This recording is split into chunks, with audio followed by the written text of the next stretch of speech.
Bonjour et bienvenue sur symbianfrance.com pour le test du Sony Ericsson G700. Donc, le G700 a été annoncé en février dernier en même temps que le G900.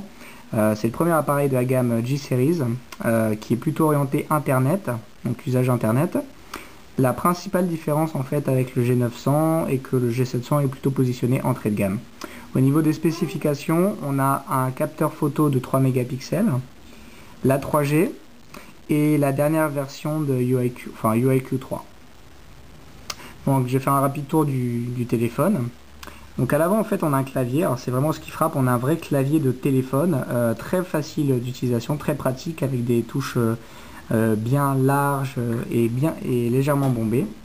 Très agréable à utiliser. Au-dessus on a un pad de navigation, des touches de raccourci vers l'application Notes sur laquelle je reviendrai et l'application Messagerie. Sur le dessus de l'appareil en fait on a la touche pour allumer l'appareil. Sur le côté, le réglage du volume, également l'appareil photo. De l'autre côté, en fait, on a le port mémoristique M2, le port POP, donc toujours pas de USB malheureusement. Ici, on a une LED qui clignote, en fait, par exemple, si on a une nouvelle notification ou lorsqu'on charge l'appareil. Ici, on a une touche de verrou, donc très pratique, qui permettent de verrouiller l'appareil. Donc on n'a pas un verrouillage automatique et je trouve que c'est beaucoup plus pratique comme ça. Sur le dessus, la caméra frontale pour la visio. Et donc à l'arrière, le capteur 3 mégapixels avec de LED. Et on a également un petit stylet, pas très grand. Voilà. À noter en fait, l'écran a une particularité, c'est que c'est vraiment un écran de téléphone. Il est rigide.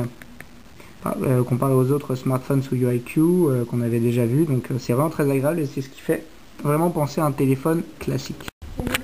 Un point sur les menus maintenant. Donc en fait le G700 inaugure un nouvel écran d'accueil beaucoup plus dynamique qu'auparavant.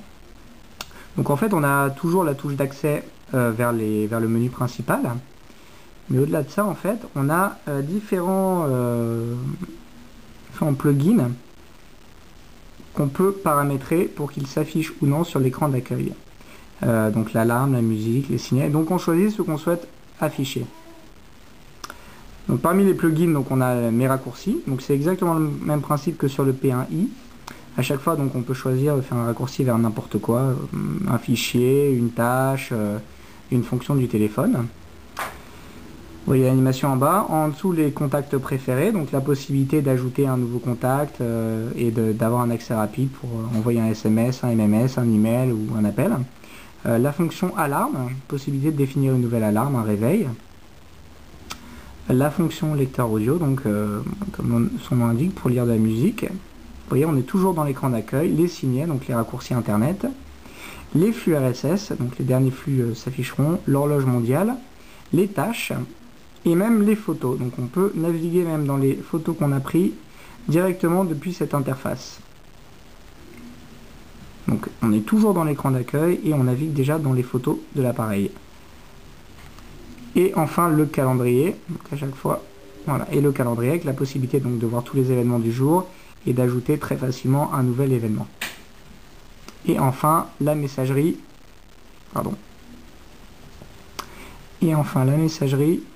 avec la possibilité de créer un SMS, d'envoyer un nouveau message ou de lire ceux qui n'ont pas été lus encore. Un point sur le menu, donc le menu on a eu très classique, on a un menu agenda qui est un peu fourre-tout, dans lequel on a la gestion des tâches, l'application BlackBerry qui permet de synchroniser et puis d'utiliser la fonction BlackBerry sur le téléphone. Convertisseur, un minuteur, un chronomètre, calculatrice, une lampe torche très utile, donc il y a plein de gens qui apprécient l'utilisation. Quick Office qui permet de créer et éditer des fichiers PDF et de les lire. PDF Plus qui permet de lire des fichiers PDF, Office pour Quick Office. Un mot sur l'application Notes, donc on a une toute nouvelle application Notes qui est complètement refaite. Donc on a possibilité très facilement de créer une nouvelle note, de lui assigner une couleur, de lui assigner un rappel pour qu'elle se déclenche à une heure donnée.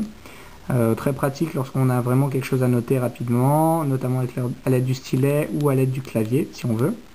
Donc c'est très utile. On peut ensuite enregistrer la note, l'envoyer par MMS. On peut même la classer. On peut même la classer dans différents dossiers en fonction de la catégorie de la note. L'application internet, donc navigateur web classique, donc très déçu en fait qu'on n'ait que le navigateur classique UIQ et qu'on n'ait pas Opera 9.5 qui gère notamment les widgets. Pour un appareil positionné internet, on aurait apprécié vraiment plus de nouveautés logicielles dans la gestion du web. Les loisirs, là aussi c'est encore un peu fourre-tout, donc l'accès à la fonction photo, donc capteur 3 mégapixels, on a des fonctions standard. Alors c'est intéressant parce que donc il y a eu un petit lifting, on peut complètement piloter l'application à la main. On va revenir en arrière. Fonction Playna qui permet de l'accès au Music Store. Track ID qui permet de récupérer en fait le nom d'une piste qu'on écoute. La radio FM, la visiophonie, les flux RSS qui n'ont rien à faire ici, le magnétophone et des jeux. Donc c'est vrai que c'est là aussi un peu fourre-tout.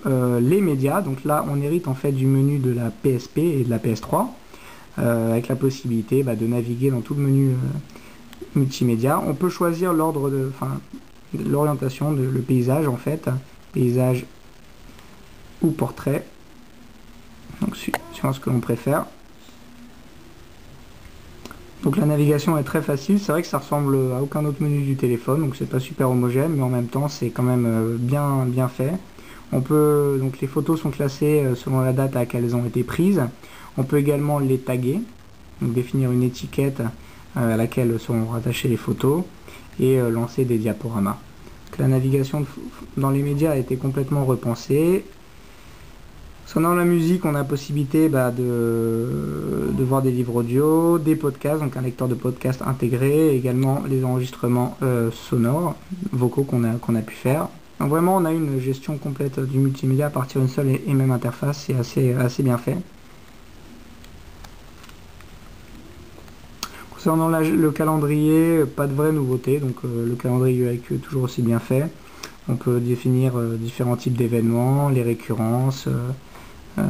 C'est assez bien fait. On peut définir si un événement est privé, public, paramétrer tout ça donc dans différents dossiers, synchroniser l'agenda, gérer plusieurs fuseaux horaires. Donc vraiment ça c'est quelque chose qui n'a pas trop changé et qui est vraiment très efficace tel quel, beaucoup plus que sur S60. La messagerie donc qui gère, laquelle on gère tout en fait. On gère les textos mais également les emails et les MMS. Le journal des appels, là aussi c'est classique. Le répertoire, c'est vrai qu'on a quand même plein de choses par rapport au répertoire. On peut attacher une note à un contact, on peut lui rattacher une sonnerie spéciale, mettre une photo, l'adresse email, le numéro de téléphone, bref ce qu'on veut. Et les paramètres, donc les différents paramètres du téléphone sont gérés depuis cette partie. Voilà. En fait, que dire du G700 c'est un appareil assez intéressant par rapport au portfolio UIQ. C'est vraiment un smartphone dans un corps de téléphone, un peu comme ce qu'on avait sur le Motorola Z10, Z8 et Z10. Ce qui est intéressant, vous remarquerez, j'ai pas du tout utilisé le stylet. On peut parfaitement naviguer dans tous les menus sans utiliser l'écran tactile. Après c'est un choix, il y a certains menus qui sont plus agréables avec l'écran tactile, mais c'est vrai que c'est assez intéressant. Déjà l'écran est plus rigide. Donc pour finir, que dire de ce G700 c'est vraiment un appareil intéressant dans la mesure où c'est quelque chose de nouveau chez UIQ. C'est vraiment le mélange du téléphone classique et du smartphone.